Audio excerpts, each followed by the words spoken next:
cosas en un camino sin salvación, y he mirado al pasado y he pensado en abandonar, y perdimos tantas cosas por delante una vez más.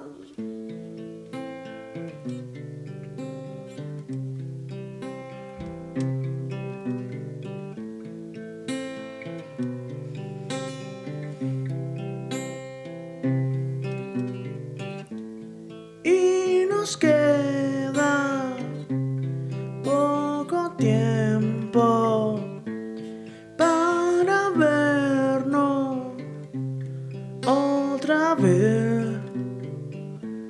Y han pasado tantos años sin tocarnos al hablar.